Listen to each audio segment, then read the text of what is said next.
Flyover ಕಾಮಗಾರಿ ವೇಳೆ rod ಬಿದ್ದು ಎಎಸ್ಐ ಸಾವು ಪ್ರಕರಣ ಸಂಬಂಧ 11 ಮಂದಿ ಬಂಧನ. ಸ್ನೇಹಿತನ ₹1,000 ಸಾಲ ತೀರಿಸೋಕೆ ಬಂದವನಿಗೆ ಚಾಕು ಇರಿತ. ಹೃದಯಾಘಾತದಿಂದಲೇ ಯಾದಗಿರಿ ಪಿಎಸ್ಐ ಪರಶುರಾಮ್ ಸಾವು. ಮರಣೋತ್ತರ ಪರೀಕ್ಷೆ ವರದಿಯಲ್ಲಿ ಬಹಿರಂಗ. ಸಿಎಂಗೆ ಸಿಗುತ್ತಾ ಪ್ರಾಸಿಕ್ಯೂಷನ್ನಿಂದ ಮುಕ್ತಿ? ಎಲ್ಲವನ್ನ ನೋಡ್ತಾ ಹೋಗೋಣ ಕರ್ನಾಟಕ ಟಾಪ್ 20ಯಲ್ಲಿ. ಹುಬ್ಬಳ್ಳಿಯ ಕೋರ್ಟ್ ವೃತ್ತದಲ್ಲಿ ಮೇಲ್ಸೇತುವೆ ಕಾಮಗಾರಿಯಲ್ಲಿ ರಾಡ್ ಬಿದ್ದು ಎಎಸ್ಐ ನಾಭಿರಾಜ್ ಸಾವು ಪ್ರಕರಣ ಸಂಬಂಧ 11 ಮಂದಿಯ ಬಂಧನ ಆಗಿದೆ. ಹುಬ್ಬಳ್ಳಿ ಉಪನಗರ ಠಾಣೆಯ ಪೊಲೀಸರು ಜಂಡು ಕನ್ಸ್ಟ್ರಕ್ಷನ್ ಕಂಪನಿಯ 11 ನೌಕರರನ್ನ ಬಂಧಿಸಿದ್ದಾರೆ. Supervisor Harsha, lightning engineer Jitendra Pal, engineer Bhupender, ನೌಕರರಾದ ಮೊಹಮ್ಮದ್ ಅಸ್ಲಂ, ಮೊಹಮ್ಮದ್ ಹಾಜಿ, ಸಬೀಬ್, ರಿಜಾವುಲ್ಲಾ, ಶಮೀಂ ಅಲಿಯಾಸ್ ಪಿಂಟು ಶೇಖ್, ಮೊಹಮ್ಮದ್ ಆರಿಫ್ ಮತ್ತು ಲೇಬರ್ ಕಾಂಟ್ರಾಕ್ಟರ್ ಮೊಹಮ್ಮದ್ ಬಂಧಿತರು. ಕಳೆದ ಮಂಗಳವಾರ ಸಂಜೆ 4 ಗಂಟೆಗೆ ಫ್ಲೈಓವರ್ ಕಾಮಗಾರಿಯ ರಾಡ್ ಬಿದ್ದು ಗಾಯಗೊಂಡಿದ್ದ ಎಎಸ್ಐ ನಾಭಿರಾಜ್ ಚಿಕಿತ್ಸೆ ಫಲಕಾರಿಯಾಗಿದೆ. ಹುಬ್ಬಳ್ಳಿಯ ಕಿಮ್ಸ್ ಆಸ್ಪತ್ರೆಯಲ್ಲಿ ಸಾವನ್ನಪ್ಪಿದ್ರು. ಪ್ರಕರಣವನ್ನು ಗಂಭೀರವಾಗಿ ತೆಗೆದುಕೊಂಡಿದ್ದ ಹುಬ್ಬಳ್ಳಿ ಧಾರವಾಡ ಪೊಲೀಸರು 11 ಜನರನ್ನ ಬಂಧಿಸಿದ್ದಾರೆ. ಇನ್ನು ಕಂಪನಿ ಮಾಲೀಕರು ಗುತ್ತಿಗೆದಾರರನ್ನ ಕೂಡ ಬಂಧಿಸುವ ಸಾಧ್ಯತೆ ಇದೆ. ಸಾಲ ನೀಡಿದ ₹1,000 ವಾಪಸ್ ನೀಡದಿದ್ದಕ್ಕೆ ವ್ಯಕ್ತಿಯೋರ್ವನಿಗೆ ಹಲ್ಲೆ ನಡೆಸಿ ಚಾಕು ಇರಿದಂತಹ ಘಟನೆ ದಾವಣಗೆರೆಯಲ್ಲಿ ನಡೆದಿದೆ. ಜಿಲ್ಲೆಯ ಚನ್ನಗಿರಿ ತಾಲೂಕಿನ ಗಾಣದಗಟ್ಟೆ ಗ್ರಾಮದ 45 ವರ್ಷದ ಅಣ್ಣಪ್ಪ ಎಂಬುವವರಿಗೆ ಚಾಕುವಿನಿಂದ ಇರಿಯಲಾಗಿದೆ. ಅದೇ ಗ್ರಾಮದ ರಾಕೇಶ್ ಚಾಕುವಿನಿಂದ ಇರಿದಂತಹ ಆರೋಪಿ. ಅಣ್ಣಪ್ಪ ಹಾಗೂ ಸುನೀಲ್ ಒಟ್ಟಿಗೆ ಕೂಲಿ ಕೆಲಸಕ್ಕೆ ಹೋಗ್ತಾ ಇದ್ರು. ಸುನೀಲ್ ರಾಕೇಶ್ ಬಳಿ 1,000 ಸಾಲ ಪಡೆದಿದ್ದ. 2 ತಿಂಗಳಾದ್ರೂ ಕೂಡ ಹಣವನ್ನ ಕೊಟ್ಟಿರಲಿಲ್ಲ ಅಂತೇಳಿ ರಾಕೇಶ್ ಗಾಣದಕಟ್ಟೆಯಲ್ಲಿ ಜಗಳ ತೆಗೆದಿದ್ದ.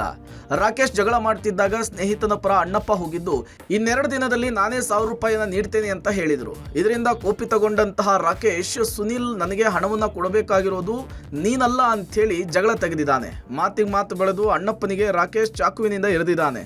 ಚಾಕು ಇರಿತಕ್ಕೊಳಗಾದಂತಹ ಅಣ್ಣಪ್ಪನಿಗೆ ಉಡುಪಿಯ ಮಣಿಪಾಲ್ ಐಸಿಯುನಲ್ಲಿ ಚಿಕಿತ್ಸೆಯನ್ನ ನೀಡಲಾಗ್ತಿದೆ.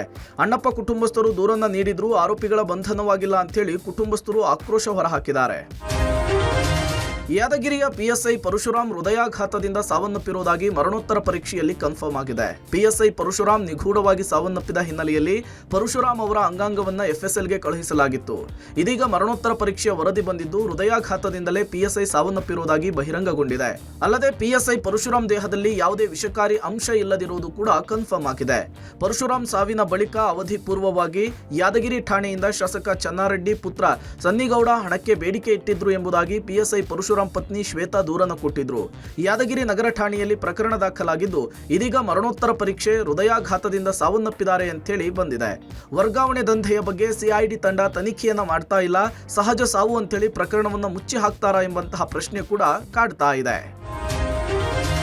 ಮೈಸೂರು ಮೂಡಾ ಪ್ರಾಸಿಕ್ಯೂಷನ್ ವಿಚಾರಕ್ಕೆ ಸಿಎಂ ಸಿದ್ದರಾಮಯ್ಯನವರಿಗೆ ಸಂಕಷ್ಟನ ರಿಲೀಫಾ ಅನ್ನೋದು ಈ ವಾರವೇ ನಿರ್ಧಾರವಾಗುತ್ತೆ. ಇವತ್ತಿನಿಂದ 2 ದಿನಗಳ ಕಾಲ ಕಲಬುರಗಿ ಜಿಲ್ಲಾ ಪ್ರವಾಸದಲ್ಲಿ ಸಿಎಂ ನಿರತರಾಗಿದ್ದಾರೆ.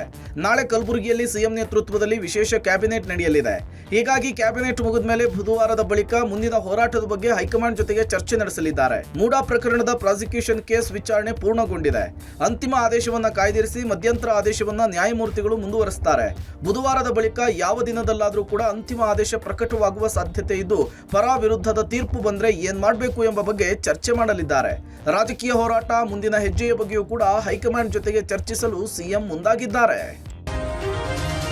ಯುಪಿಐ ಸೇವೆ ಬಂದ ಬಳಿಕ ಪಾವತಿದಾರರ ಸಂಖ್ಯೆ ಹೆಚ್ಚಾಗಿದೆ. ದೇಶದಲ್ಲಿ ಬಹುತೇಕ ಪಾವತಿಗೆ ಡಿಜಿಟಲೀಕರಣವನ್ನು ಬಳಸಲಾಗ್ತಾ ಇದೆ. ಚಿಲ್ಲರೆಯಿಂದ ದೊಡ್ಡ ಮೊತ್ತದವರೆಗೂ ಯುಪಿಐ ಅನ್ನ ಬಳಸಲಾಗ್ತಾ ಇದೆ. ಸಣ್ಣ ಅಂಗಡಿಗಳಿಂದ ಹಿಡಿದು ಬ್ಯಾಂಕಿಂಗ್ ವಹಿವಾಟುವರೆಗೂ ಕೂಡ ಯುಪಿಐ ಪಾವತಿ ಮಾಡಲಾಗ್ತಾ ಇದೆ. ಇದೇ ಕಾರಣಕ್ಕೆ ಆರ್ಬಿಐ ಡಿಜಿಟಲ್ ಪಾವತಿ ಹೆಚ್ಚಿಸಲು ಯುಪಿಐ ಪಾವತಿ ಮಿತಿಯನ್ನ ಹೆಚ್ಚಿಸಿದೆ. ಬಳಕೆದಾರರು ಏರಿಕೆಯಾದಂತೆ ಯುಪಿಐ ಸೇವೆಯ ಮಿತಿಯೂ ಕೂಡ ಹೆಚ್ಚಾಗಿದೆ. ಇಂದಿನಿಂದ ಯುಪಿಐ ಪಾವತಿ ಮಿತಿಯನ್ನ ₹5 ಲಕ್ಷ ಏರಿಕೆ ಮಾಡಲಾಗಿದೆ. ಕೆಲವು ನಿರ್ದಿಷ್ಟ ಉದ್ದೇಶಗಳಿಗೆ ಸೀಮಿತವಾಗಿ ಏರಿಕೆ ಮಾಡಲಾಗಿದೆ. ತೆರಿಗೆ ಪಾವತಿ, ಆಸ್ಪತ್ರೆ ಮತ್ತು ಶೈಕ್ಷಣಿಕ ಸಂಸ್ಥೆಗಳು, ಐಪಿಒಗಳು, ರಿಸರ್ವ್ ಬ್ಯಾಂಕ್ನ ನೇರ ರಿಟೇಲ್ ಯೋಜನೆಗಳಿಗೆ ಈ ಮಿತಿ ಏರಿಕೆ ಅನ್ವಯವಾಗುತ್ತದೆ. ಸದ್ಯ ಸಾಮಾನ್ಯ ವಹಿವಾಟುಗಳಿಗೆ ₹1 ಲಕ್ಷ ಮಿತಿಯನ್ನ ಏರಿಸಲಾಗಿತ್ತು.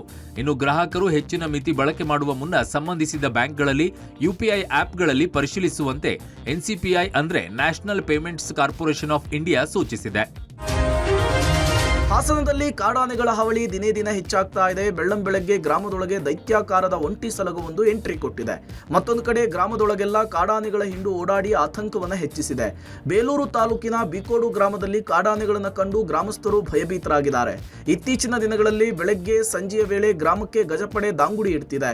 ಸುಮಾರು 20ಕ್ಕೂ ಹೆಚ್ಚಿರುವ ಕಾಡಾನೆಗಳ ಹಿಂಡು ಭತ್ತ, ಅಡಿಕೆ, ಬಾಳೆ, ಕಾಫಿ ಬೆಳೆಗಳನ್ನು ಸಂಪೂರ್ಣ ನಾಶಪಡಿಸಿದೆ. ಅರಣ್ಯ ಇಲಾಖೆ, ಇಟಿಎಫ್ ಸಿಬ್ಬಂದಿ ಸ್ಥಳದಲ್ಲಿಯೇ ಮೊಕ್ಕಾಂ ಹೂಡಿ ಮೈಕ್ ಮೂಲಕ ಅನೌನ್ಸ್ ಅನೌನ್ಸ್ ಮಾಡ್ತಾ ಇದ್ದು ಗ್ರಾಮಸ್ಥರು ಎಚ್ಚರಿಕೆಯಿಂದ ಓಡಾಡುವಂತೆ ಸೂಚನೆ ಕೊಟ್ಟಿದ್ದಾರೆ. ಬೇಲೂರು ತಾಲೂಕಿನಲ್ಲಿ ಬೀಟಮ್ಮ ಗ್ಯಾಂಗ್ನ ಹಾವಳಿ ಮಿತಿ ಮೀರಿದ್ದು ಕಾಡಾನೆಗಳ ಕಾಟದಿಂದ ರೈತರು ಹಾಗೂ ಗ್ರಾಮಸ್ಥರು ಕಂಗಾಲಾಗಿದ್ದಾರೆ.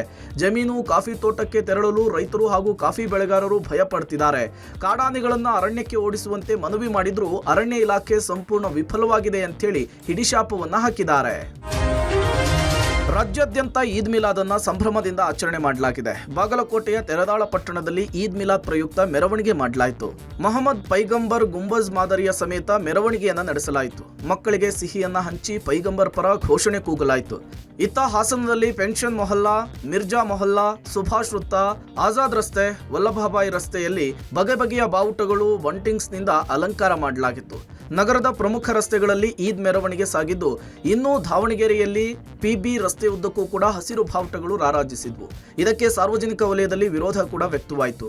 ಕನ್ನಡ ಬಳಕೆಯ ಬದಲು ಕೇವಲ ಅರಬಿಕ್, ಉರ್ದು ಭಾಷೆಯನ್ನು ಬಳಕೆ ಮಾಡ್ತಿದ್ದಾರೆ ಅಂತ ಆಕ್ರೋಶ ವ್ಯಕ್ತಪಡಿಸಿದ್ರು. ಇದು ದಾವಣಗೆರೆಯೋ ಇಲ್ಲ ಪಾಕಿಸ್ತಾನವೋ ಅಂತೇಳಿ ಪ್ರಶ್ನೆ ಮಾಡಿದ್ರು. ರಾಜ್ಯ ಸರ್ಕಾರ ರಾಜ್ಯದಲ್ಲಿ ಆಗ್ತಿರೋ ಮಾಲಿನ್ಯದ ದೃಷ್ಟಿಯಿಂದ ಅದರಲ್ಲೂ ಪಿಒಪಿಗಳಿಂದ ಮಾಡೋ ಗಣೇಶ ಮೂರ್ತಿಗಳನ್ನ ಮಾರೋದು, ಕೂರಿಸೋದು, ವಿಸರ್ಜನೆ ಮಾಡೋದನ್ನ ನಿಷೇಧಿಸಲಾಗಿದೆ. ಈ ಸಲ ಗಣೇಶ ಹಬ್ಬಕ್ಕೂ ಮೊದಲು ಬಿಬಿಎಂಪಿ ಅಧಿಕಾರಿಗಳು ಪಿಒಪಿ ಗಣೇಶ ಮಾರಾಟ ಮಾಡೋ ಸ್ಥಳಗಳಿಗೆ ಭೇಟಿ ನೀಡಿ ಫೈನ್ ಹಾಕಿ ಕೆಲ ಮಳಿಗೆಗಳನ್ನ ಸೀಸ್ ಕೂಡ ಮಾಡಿದ್ರು. ಆದರೆ ಬೆಂಗಳೂರಿನ ಅತಿದೊಡ್ಡ ಗಣೇಶ ವಿಸರ್ಜನೆಯ ಕೆರೆಯಾಗಿರೋ ಹಲಸೂರಿನ ಕಲ್ಯಾಣಿಯ ತುಂಬಾ ಪಿಒಪಿ ಗಣೇಶಗಳೇ ಕಾಣ್ತಾ ಇದೆ. ಇಲ್ಲಿ ಸರಿಸುಮಾರು 1,40,000 ಗಣಪತಿಗಳನ್ನು ಈವರೆಗೆ ವಿಸರ್ಜಿಸಲಾಗಿದೆ. ಅದರಲ್ಲಿ 40,000ಕ್ಕೂ ಹೆಚ್ಚು ಪಿಒಪಿ ಗಣೇಶವಾಗಿದೆ. ಬೃಹತ್ ಗಾತ್ರದ ಮೂರ್ತಿಗಳೇ ಹೆಚ್ಚಾಗಿದ್ದು, ಇದು ನೀರಿನಲ್ಲಿ ಕರಗದೆ, ಮುಳುಗದೆ, ನೀರಿನಲ್ಲಿ ಅರ್ಧಂಬರ್ಧ ತೇಲುತ್ತಿದೆ. ಹೀಗಾಗಿ ಕಲ್ಯಾಣಿಗೆ ಬಿಡದೆ 3 ಸಲ ಮುಳುಗಿಸಿದ ಬಳಿಕ ಒಂದು ಕಡೆಗೆ ಶೇಖರಣೆ ಮಾಡಿ ಅನಂತರ ಅದನ್ನ ಬೇರೆ ಕಡೆಗೆ ಸಾಗಿಸಲಾಗ್ತಾ ಇದೆ. ಬರ್ತಾ ಇದೆ ಮೇಡಮ್, ಅದು ನಾವು ಮಣ್ಣಿನ ಗಣೇಶ ಮಾತ್ರ ನೀರಿಗೆ ಬಿಡ್ತಾ ಇರೋದು, ಮಿಕ್ಕಿದೆಲ್ಲ ಬಂದು ಅವ್ರು ಆಚೆ ಇಟ್ಬಿಟ್ಟು ಹೋಗ್ತಾ ಇದ್ದಾರೆ. BMP ರೂಲ್ಸ್ ಪ್ರಕಾರ ನಮ್ಮ POP ಗಣೇಶ ಒಳಗಡೆ ಬಿಡಂಗಿಲ್ಲ. ನಾವು ಅವ್ರಿಗೆ ಹೇಳಿದ್ರು ಎಷ್ಟು ಹೇಳಿದ್ರು ತರ್ತಾರೆ, ನಾವು ಬಿಡಲ್ಲ ಅಂದ್ರೆ ಇಲ್ಲಿ ಆಚೆ ಇಟ್ಬಿಟ್ಟು ಹೋಗ್ತಾರೆ ಮೇಡಮ್. ಹಂಗೂ ಕೆಲವು ಗಲಾಟೆ ಮಾಡ್ತಾರೆ, ಬಿಡಿ ಅಂತ. ನಾವು ಬಿಡಲ್ಲಪ್ಪ, BMP ರೂಲ್ಸ್ ಪ್ರಕಾರ ಬಿಡಂಗಿಲ್ಲ ನಾವು ಅಂತ ಹೇಳ್ತಾ ಇದೀವಿ. ಆದ್ರೂ ಆಚೆ ಇಟ್ಬಿಟ್ಟು ಹೋಗ್ಬಿಡ್ತಾರೆ ಮೇಡಮ್. ಇದನ್ನೆಲ್ಲ ಮುಗಿದಾದ್ಮೇಲೆ ಗಾಡಿ ತರಿಸಿ ಎಲ್ಲ ಲೋಡ್ ಮಾಡಿಸಿ ಬೇರೆ ಕಡೆಗೆಲ್ಲ ಲಿಫ್ಟ್ ಮಾಡ್ತೀವಿ ಅಷ್ಟೇ.